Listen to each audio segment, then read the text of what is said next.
Je vous remercie. Le Seigneur nous donne des dons à l'Église. Hein? Nos musiciens, c'est vraiment un don merveilleux pour l'Église. Ça nous amène à la louange et à l'adoration. Il faut de temps en temps les féliciter. Hein? C'est un encouragement. Oui, amen. Et j'ai commencé à vouloir apprendre le violon, là. Puis, je vous félicite. Jouer un instrument de musique, c'est très dur. C'est pas facile. Alors, notre jeune frère repasse les feuilles. Là, c'est le temps, hein? C'est le temps, oui, merci.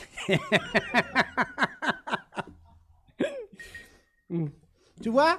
Vous voyez, même nos jeunes frères ils font partie, hein, de ce corps de Christ. Alors, ils s'impliquent eux aussi, ils travaillent, ils passent les feuilles, car à chaque prédication, pas toutes les prédications, mais à quelques prédications que nous faisons, nous passons des questions aux enfants pour qu'ils puissent suivre la prédication. Ils ont des questions à répondre, alors ils sont plus attentifs, ils nous écoutent. Parfois, quand ça prend trop de temps, on le sait, on voit que les feuilles prennent le bord, mais la plupart du temps, ils sont attentifs à la prédication. Le titre ce matin, c'est « Le criblage ». Comme je dis toujours, on n'ira pas en profondeur, mais on va voir un peu les principes. Un peu les principes que le Seigneur veut nous inculquer dans ce texte. Nous allons prendre le texte de Amos, chapitre 9. Nous allons lire versets 7 à 9.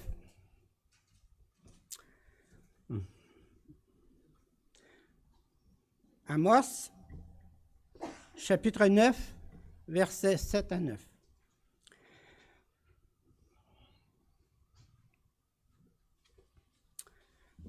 Nous allons commencer avec l'Ancien Testament, mais nous allons aussi aller dans le Nouveau Testament. Le criblage se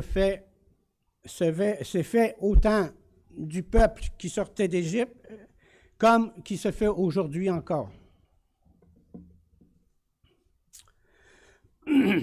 Tout d'abord, Amos 9 nous dit ceci.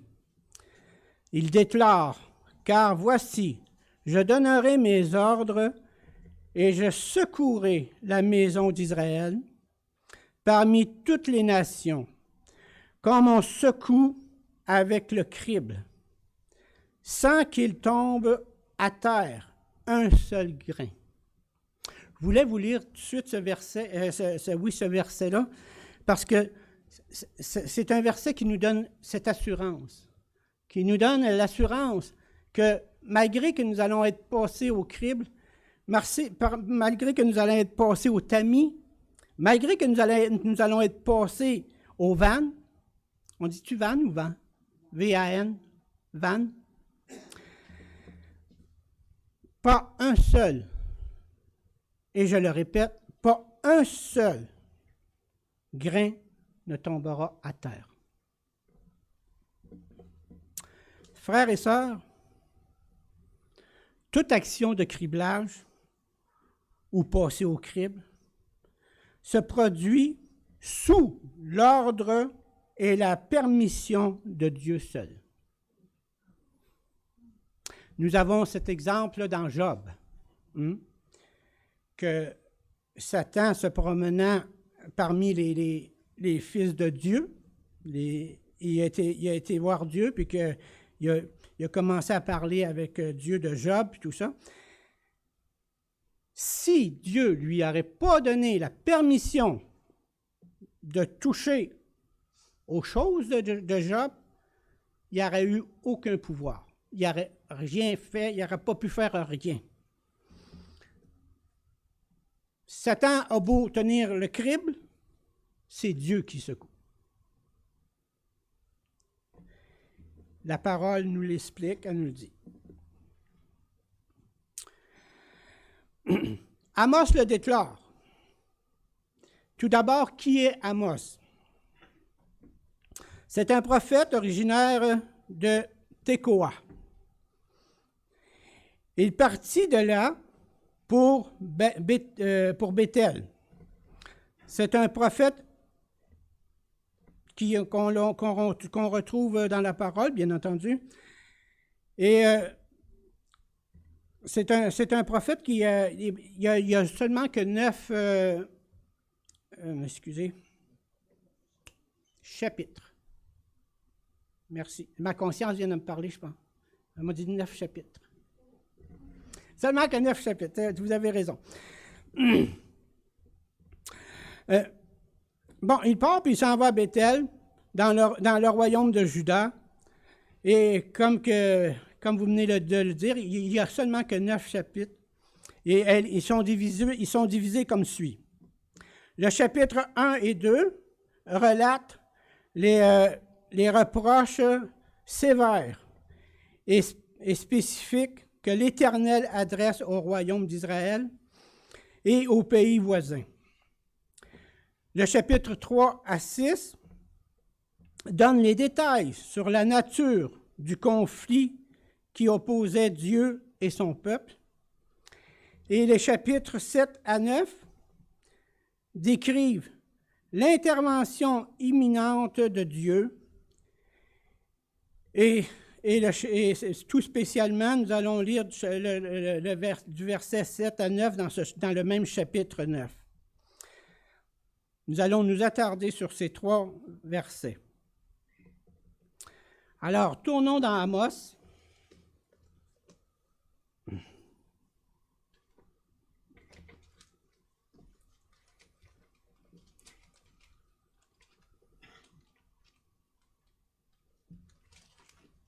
Attendez que je le retrouve.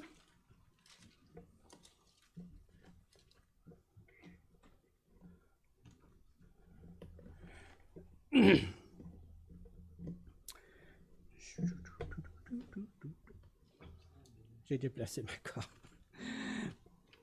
Il est où Amos? Entre? Hein?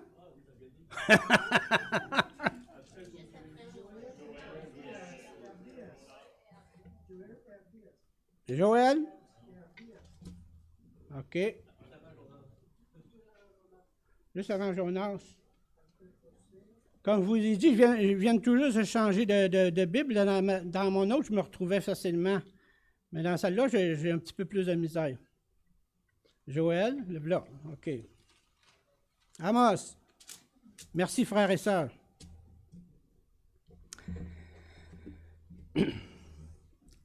Amos, chapitre 9, versets 7 à 9. Voici ce qu'il dit. « N'êtes-vous pas pour moi comme les enfants de l'Éthiopie, des Éthiopiens? Enfants d'Israël, dit l'Éternel, n'ai-je pas fait sortir Israël du pays d'Égypte? Comme les Philistins de Caphtor et les Syriens de Kyr, voici le Seigneur l'Éternel a les yeux sur le royaume coupable. Je le détruirai de dessus la face de la terre.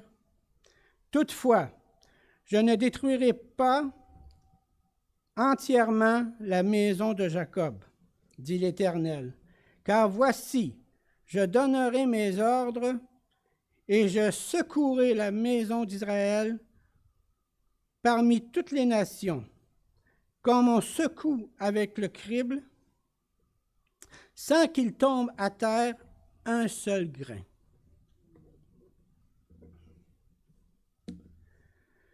Pour comprendre le sens de ces quelques versets et arriver à notre point de compréhension, donc notre point final, il est important de savoir le contexte de ces quelques versets. Tout d'abord, le verset 7 nous dit N'êtes-vous pas pour moi comme les enfants des Éthiopiens, enfants d'Israël, dit l'Éternel? Ça nous parle des Éthiopiens dans 2 Chroniques 14.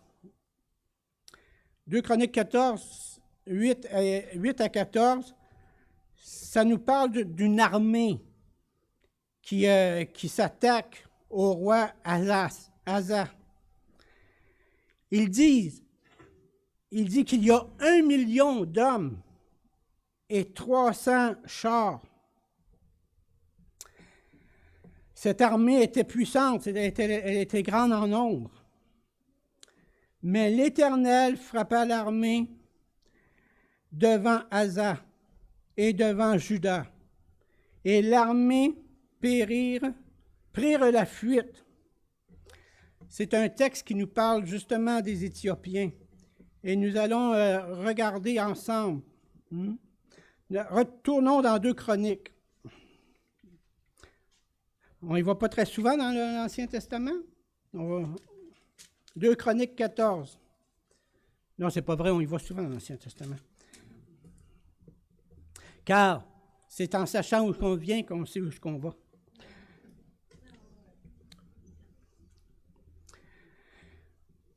Deux Chroniques 14, 8 à 14. Zérach, l'Éthiopien, sortit contre eux avec une armée d'1 million d'hommes et 300 chars. Et il s'avança jusqu'à Marécha. Asa marcha au-devant de lui et ils se rangèrent en bataille dans la vallée de Séphata, près de Marécha. Asa invoqua l'Éternel, son Dieu, et dit, « Éternel, toi seul peux venir en aide aux faibles comme aux forts. Viens à notre aide, l'Éternel, notre Dieu. Car c'est sur toi que nous nous appuyons et nous sommes venus en ton nom contre cette multitude. Éternel, tu es notre Dieu, que ce ne soit pas l'homme qui l'emporte sur toi. » J'ai dit jusqu'à 14, OK. L'Éternel frappa les Éthiopiens devant Asa et devant Juda, et les Éthiopiens prirent la fuite. Asa et le peuple qui était avec lui les poursuivirent jusqu'à Guérar. Et les Éthiopiens tombèrent sans pouvoir sauver leur vie, car ils furent détruits par l'Éternel et par son armée. Asa et son peuple prirent un très grand butin.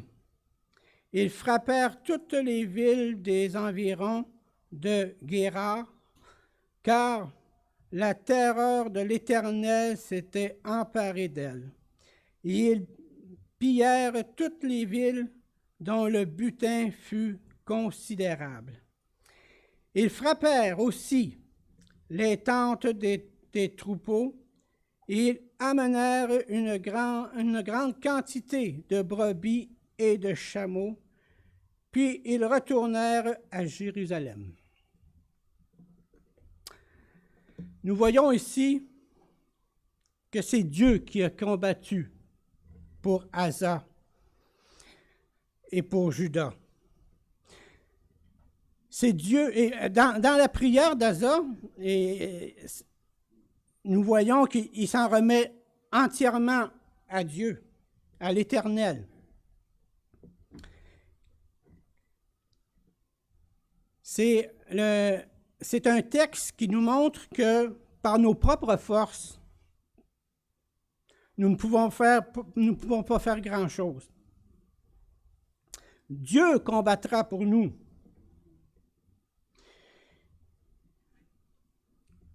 Au chapitre 16 du même livre, au verset 7 à 8, dans ce temps-là, ça nous dit, dans ce temps-là, Anani, le voyant, alla auprès d'Asa, roi de Juda, et lui dit, « Parce que tu t'es appuyé sur le roi de Syrie, et que tu ne t'es pas appuyé sur l'Éternel ton Dieu, l'armée du roi de Syrie s'est échappée de tes mains. » Il venait de... Excusez. Il venait d'avoir une bataille avec les Éthiopiens, 1 million d'hommes, 300 chars. Il reconnaît dans sa prière que c'est l'Éternel seul qui peut le sauver. Et que voilà qu'au chapitre 16, qu'est-ce qui se passe? Il s'appuie sur l'armée syrienne. Et Dieu lui fait ce reproche.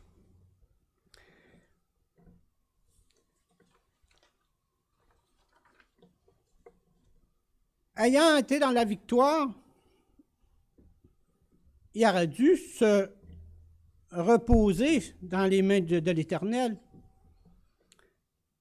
Mais il a fait le contraire. Il s'est reposé sur l'homme.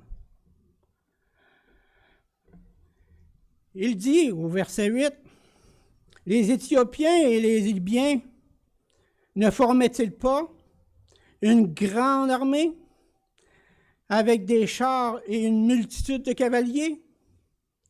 Et cependant, l'Éternel les a livrés entre tes mains, parce que tu t'étais appuyé sur lui. » Dans notre vie d'aujourd'hui, nous allons avoir des épreuves. Nous allons avoir, tout comme le Maître a été, je parle de Jésus, tout comme le Maître a été éprouvé, qui a été incompris, nous allons passer aussi par les mêmes épreuves que le Maître a subies. Paul dit qu'il termine, comment qu'il dit ça? Il termine en parlant des souffrances. Il y a, excusez? Je pensais que... Il achève en son corps les souffrances de Christ. Exact. Exactement, c'est ce qu'il dit. Nous allons nous aussi passer au travers des souffrances. Et nous devons nous appuyer sur le Seigneur. Combien aujourd'hui de personnes cherchent le réconfort dans beaucoup de choses et qu'ils ne trouvent pas?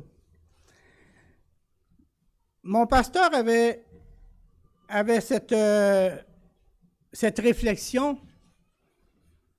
Il disait, le vide que tu essaies de remplir dans ton cœur, tu peux essayer de le remplir avec n'importe quoi, mais ça ne fonctionnera pas parce que le vide que tu as dans ton cœur a la forme de Jésus. C'est le Seigneur qui va remplir le vide qui est dans ton cœur.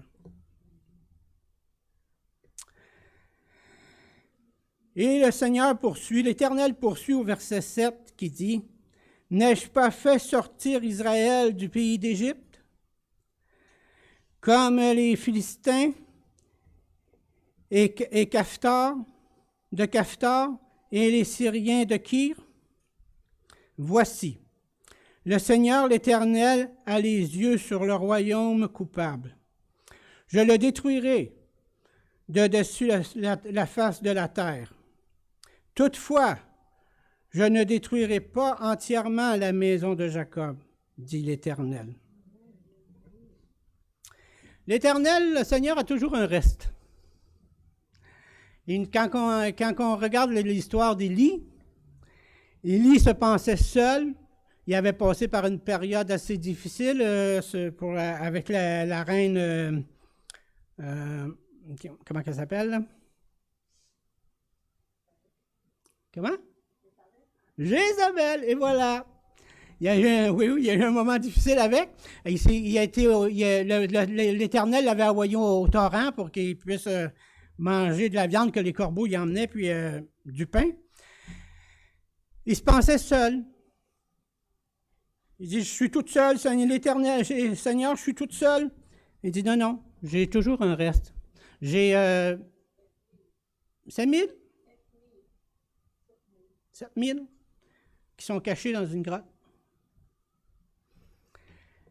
J'ai un reste. Ne vous inquiétez pas, j'ai un reste. Je vous dis ça parce que ça va aller avec mon criblage de tantôt. Jérémie 13 dit ceci. Jérémie 13, 23. Un Éthiopien peut-il changer sa peau? Et un léopard ses taches?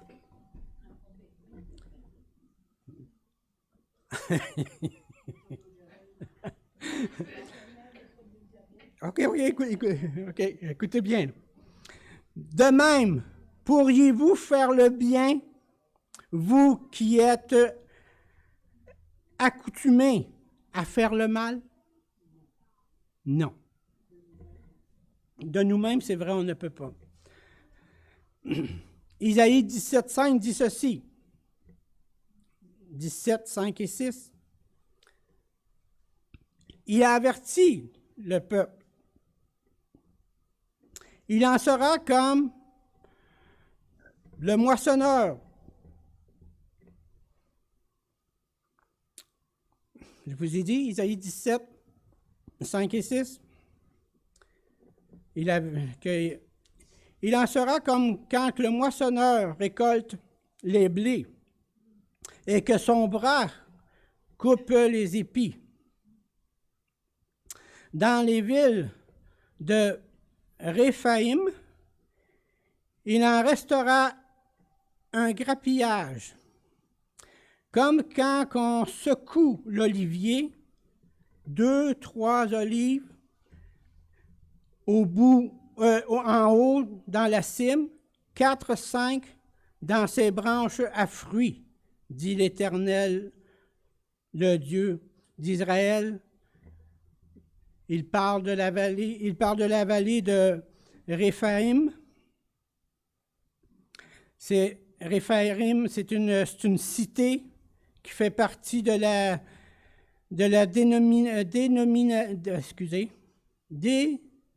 donation. Je vais le finir par l'avoir. Cette cité fait partie de la donation que l'Éternel promet à Abraham. Oh, excusez, Abraham. Car Abraham, c'est après. En Genèse 15, 8 à 20 et en Deutéronome 3, 13 dit ceci. Allons dans Deutéronome 3, 13.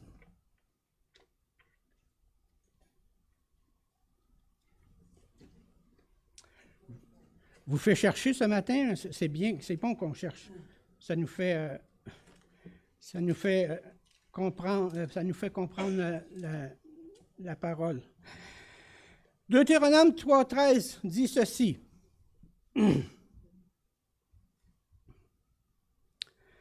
Je donnais la moitié de la tribu de Manassé, le reste de Galaad et tout le royaume d'Og,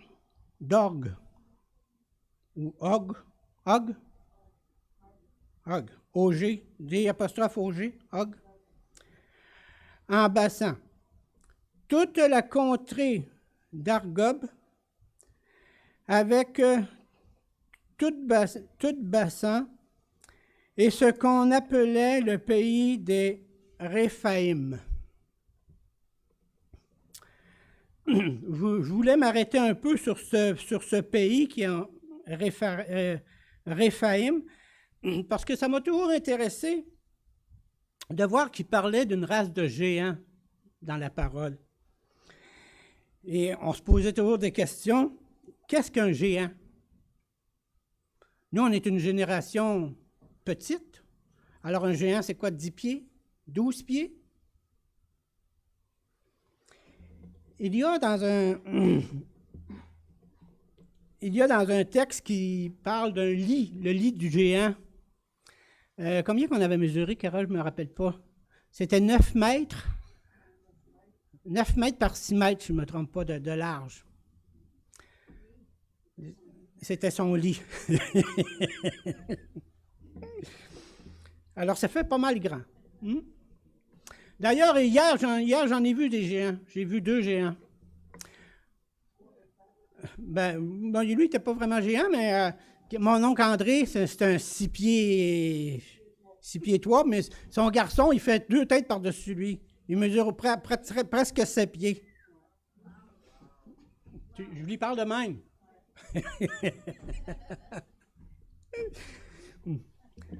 Nous qui sommes petits, on peut dire que c'est des géants.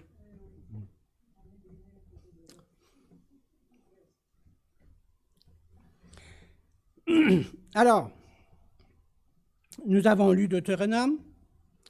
Cette race légendaire de géants occupait, avant l'arrivée des Hébreux en Canaan, c'était leur place. Ils occupaient le pays. Ils occupaient le pays de Bachan, appelé aussi pays des Réphaïm. Isaïe 28 dit ceci. Isaïe 28, 29.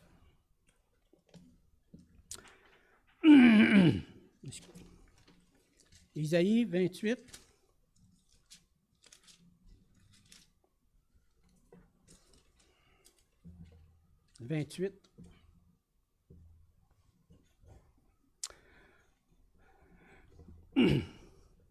Nous allons retourner à notre criblage.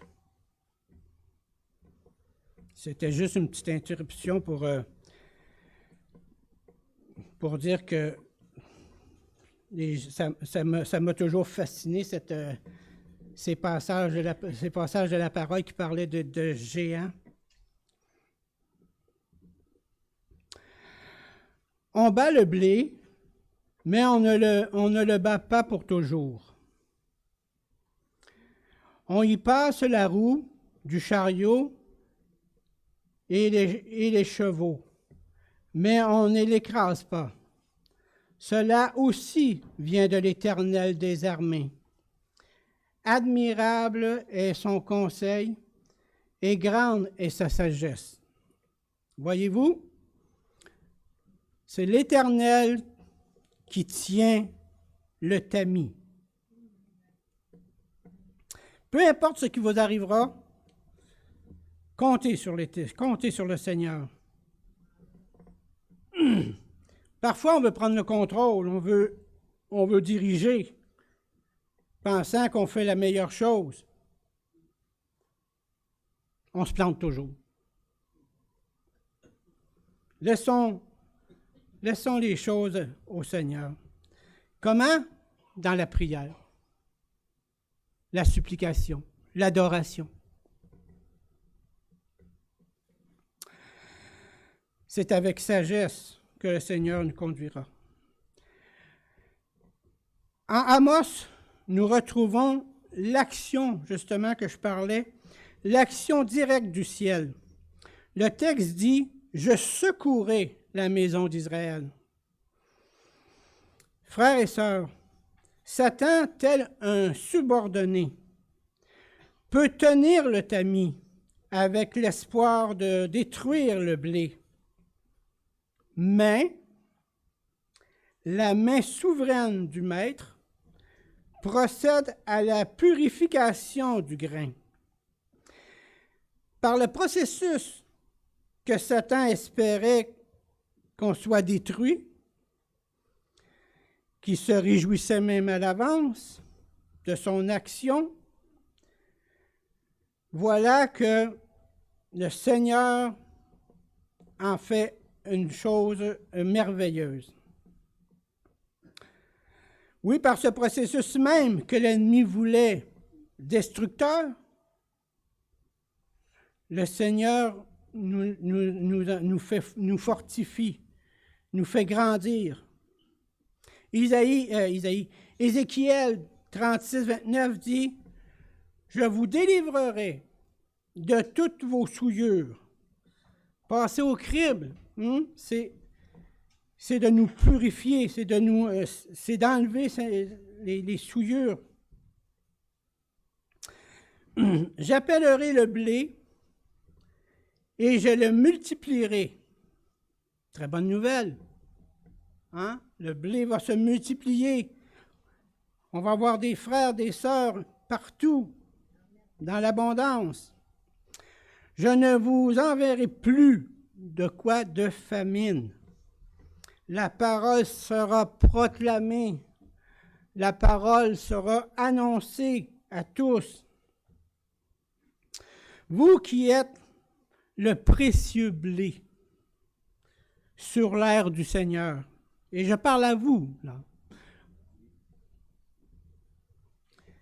Bien que passez avec force au tamis, réconfortez-vous dans le fait béni que le Seigneur dirige l'instrument pour sa propre gloire et votre bien éternel.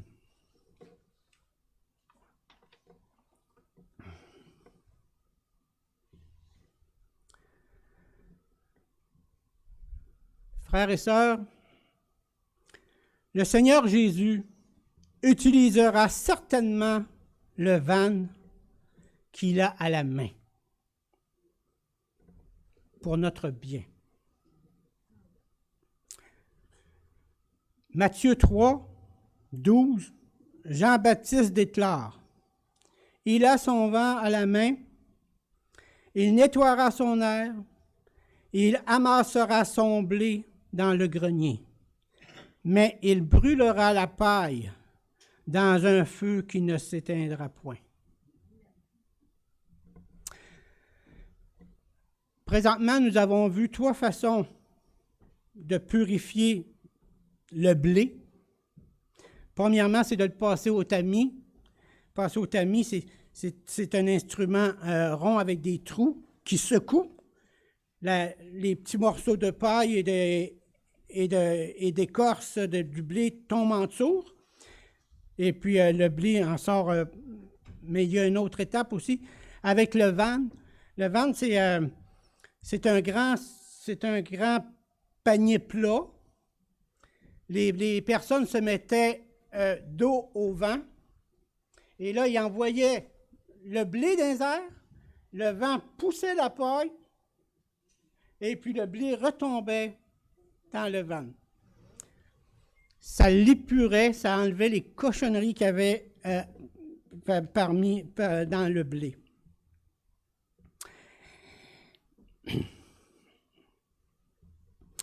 Oui, bien-aimé, il s'emparera du bon. Non, excusez, pas s'emparera. Il séparera le bon du vil. 1 Jean 2, 19 dit ceci. 1 Jean 2, 19.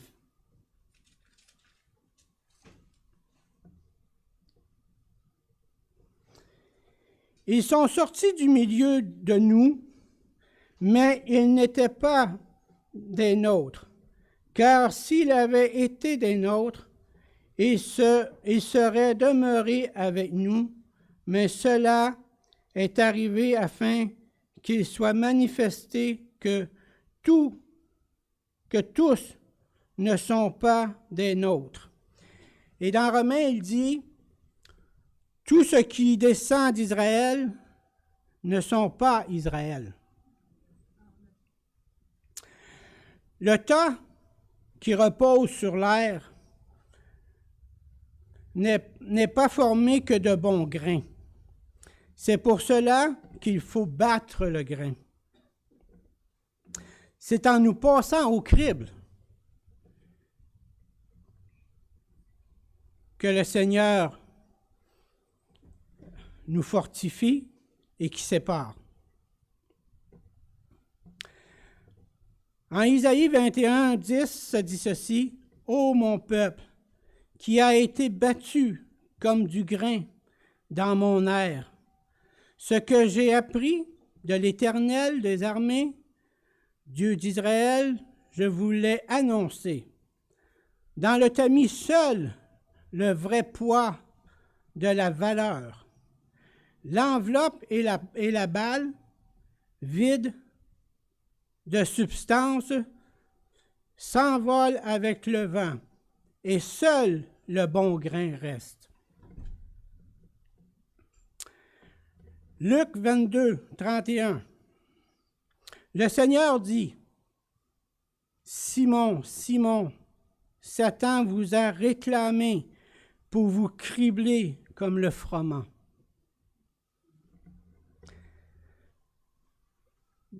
Deux façons de cribler. Premièrement, le Seigneur nous crible pour nous purifier. Satan nous crible pour faire ressortir les mauvaises choses de nous. Marc 4, 15 dit ceci.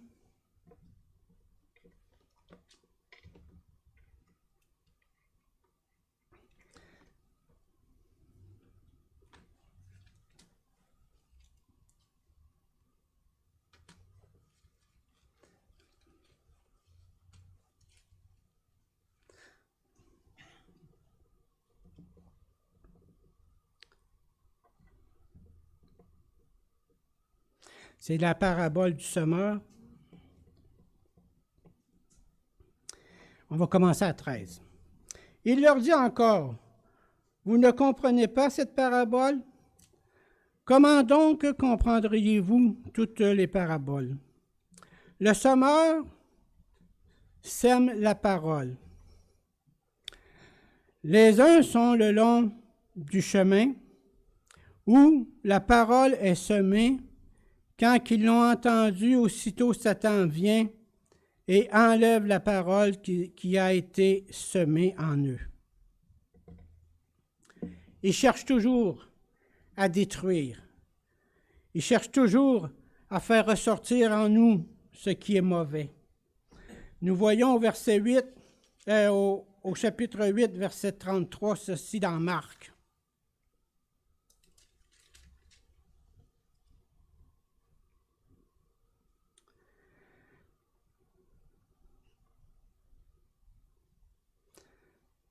Chapitre 8, Marc 8, 33.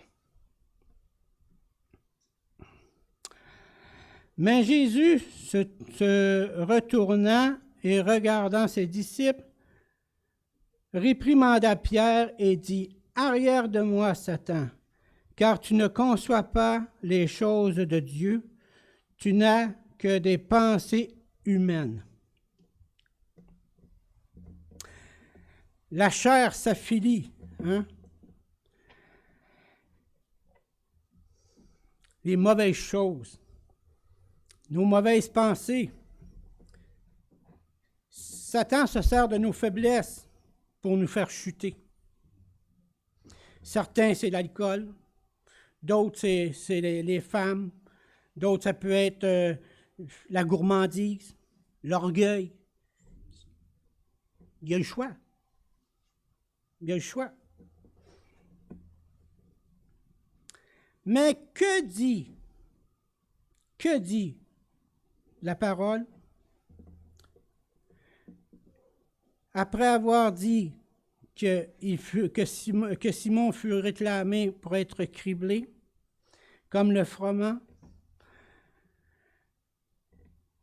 à la première entendement de cette lecture, le Seigneur s'adresse à Simon, c'est vrai. Mais la suite de la phrase nous démontre qu'il s'adresse à tous les disciples, car il y a un « vous ». Satan vous réclame. Ce n'est pas seulement que Simon. Satan vous réclame, dit-il. Le Seigneur s'adresse à ce moment-là à Simon, mais il s'adresse aussi aux disciples et il s'adresse à nous. Car si vous n'avez pas d'épreuve, si vous n'êtes pas comment je pourrais dire, tenter ou avoir vraiment une épreuve,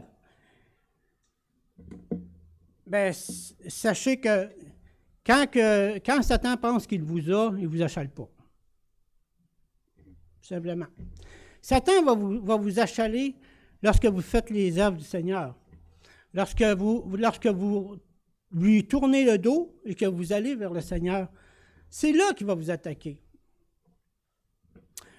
J'étais dans une faiblesse assez prononcée hier quand que je me suis adressé aux gens qui étaient dans la salle. Et j'ai dit, Seigneur, j'ai besoin de toi. Laisse-moi pas tomber. Je suis un homme qui a de la misère à communiquer. Là, je voulais leur apporter le plan du salut sans les choquer, sans me mettre à dos la famille, parce que c'est la famille charnelle, sans me mettre à dos la famille. Mais le Seigneur m'a dit, j'ai été persécuté. Ils m'ont renié. Ma propre famille m'a fait passer pour un fou. Alors, si tu penses d'évangéliser ou d'apporter la parole sans être attaqué, si tu ne veux pas être attaqué, fonds-toi dans le monde. Fais comme le monde. Tu ne seras pas attaqué, tu vas être comme eux autres. Mais aussitôt que tu vas à contre-courant, alors là, hein, ceux qui ont évangélisé un peu le savent. Hein,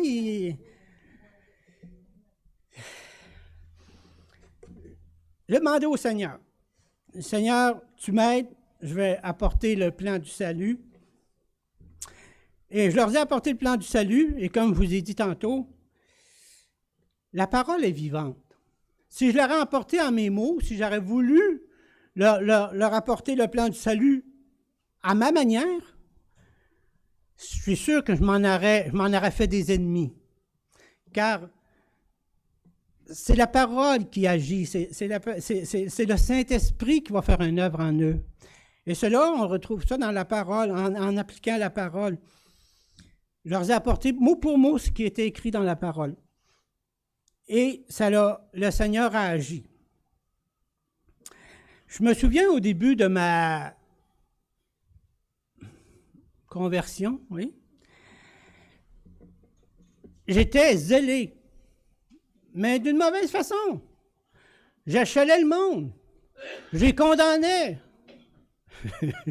Je condamnais le monde. Il faut que tu te repentes, là, tu vas mourir, tu vas aller en enfer. Direct, comme ça. Là, le monde, il me dit, écoute, pour qui tu te prends, toi, là?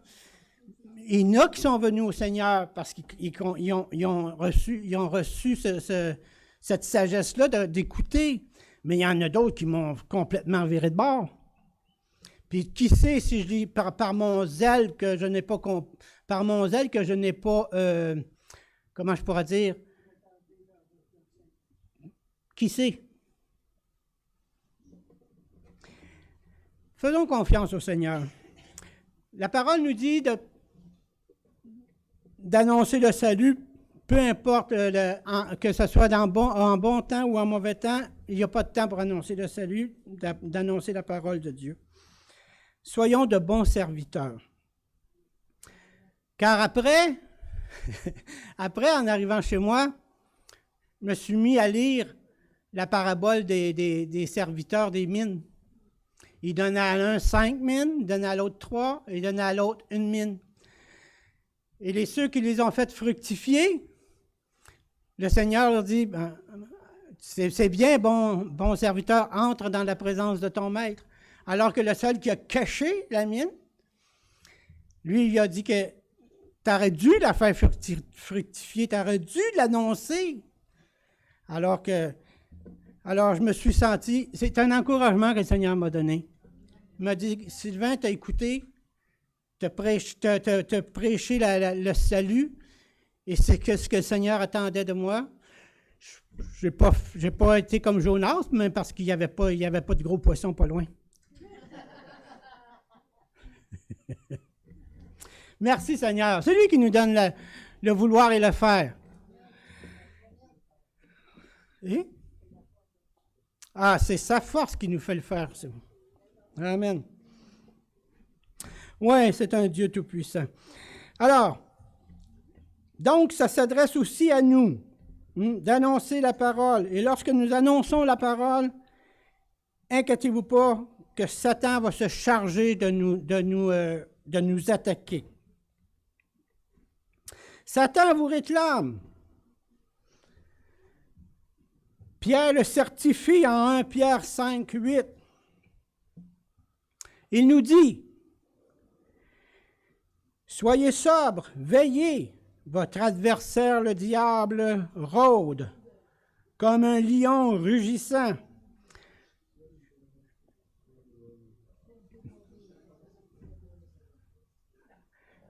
Amen. Cherchant, qui va dévorer? Et notre frère Pierre nous a dit, d'ailleurs, Pierre le dit dans la parole, et notre frère Pierre nous a dit à une réunion de prière que lorsqu'un lion rugissait, il l'entendait à des kilomètres. C'est ça qu'il a dit, hein? Alors, tu vois, on t'écoute, Pierre, quand tu parles.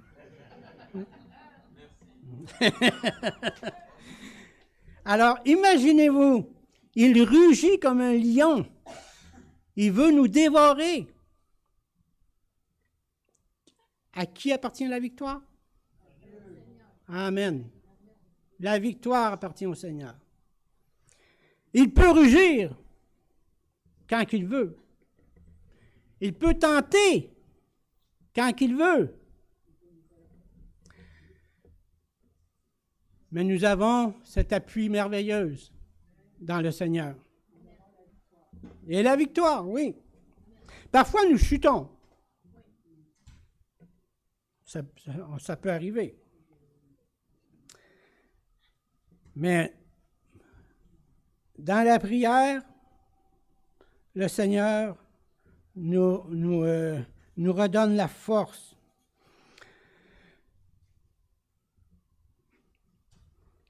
Oui. Au verset, excusez, là, j'ai perdu le rythme. OK. Soyez sobres, veillez. Votre adversaire, le diable, rôde comme un lion rugissant, cherchant qui il dévorera. Voilà que Jésus reprend la parole et dit à Simon, au verset 32, « Mais je prie pour toi. » Attendez un peu. Luc 22, on a lu 31, puis là, on va lire 32. Ça dit, « Mais j'ai prié pour toi, afin que ta foi ne défaille point. » Bien-aimé, une grande nouvelle. Grande nouvelle réjouissante pour tous les chrétiens.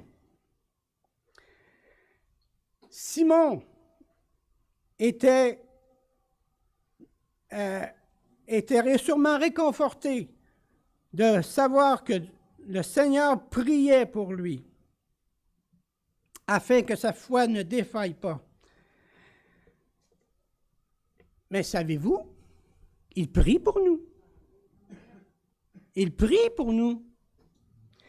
Jean 17, 8 et 9 dit ceci. C'est dans la prière sacerdotale.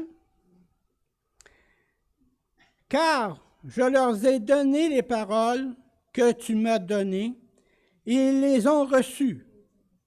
Et ils ont vraiment connu que je suis sorti de toi, et ils ont cru que tu m'as envoyé. C'est pour eux que je prie.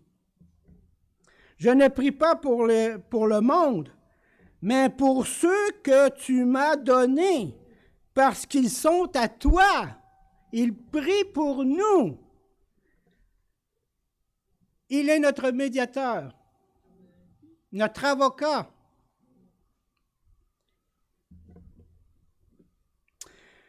Le Seigneur prie pour nous. quel réconfort! Notre avocat, notre médiateur, intercède en notre faveur. Encore plus. Vous pensiez que ça s'arrêtait là? Ben non, mais il y a encore plus. Qu'est-ce que dit Jésus au Père? Il dit ceci en Jean 2, en Jean 11, 42. Il dit au Père, pour moi, il parle de lui, pour moi, Jésus, je sais que tu m'exauces toujours. Il prie pour nous, il sait que son Père l'exauce toujours. Amen. C'est des paroles de réconfort, des paroles qui nous dit persévère,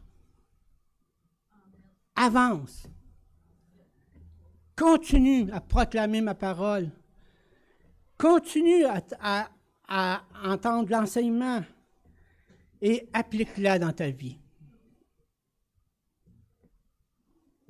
Son Père l'exauce toujours, il prie pour nous.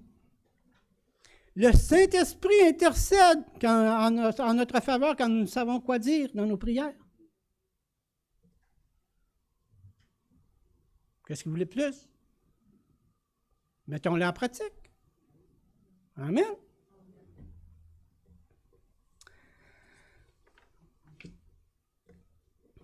Revenons à notre texte de Amos. Amos 9.9, ça dit, « Car voici, j'ai ordonné, car voici, je donnerai mes ordres et je secouerai la maison d'Israël parmi toutes les nations, comme on secoue avec le crible, sans qu'il tombe en terre un seul grain. » Un seul grain. Une autre bénédiction, une autre assurance pour les chrétiens.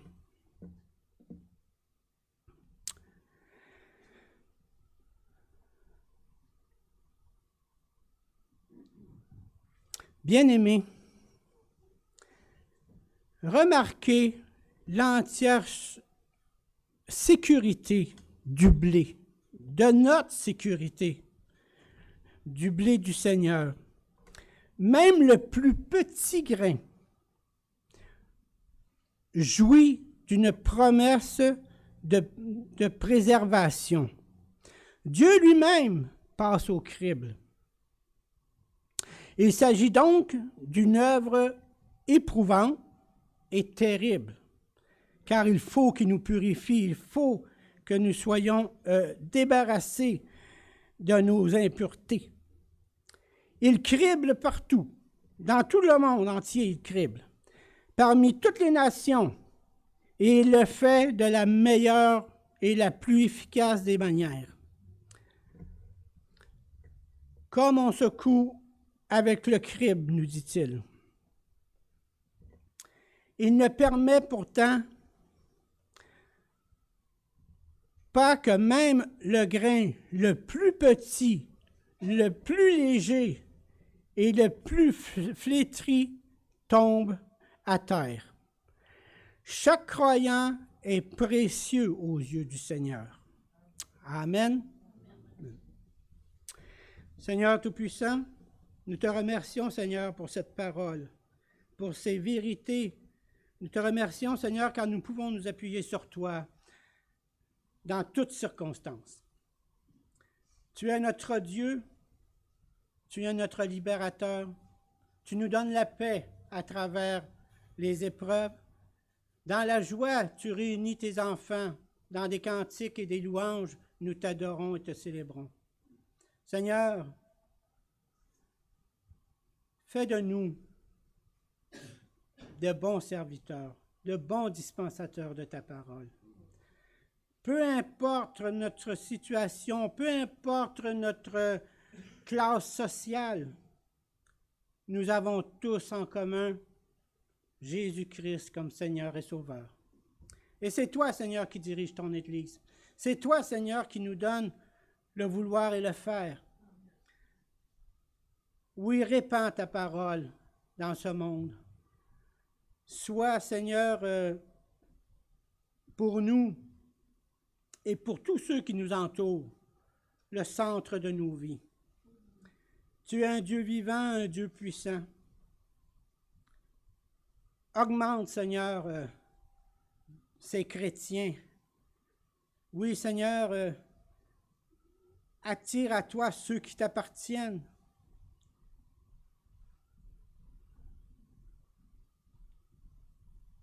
Dans nos vies,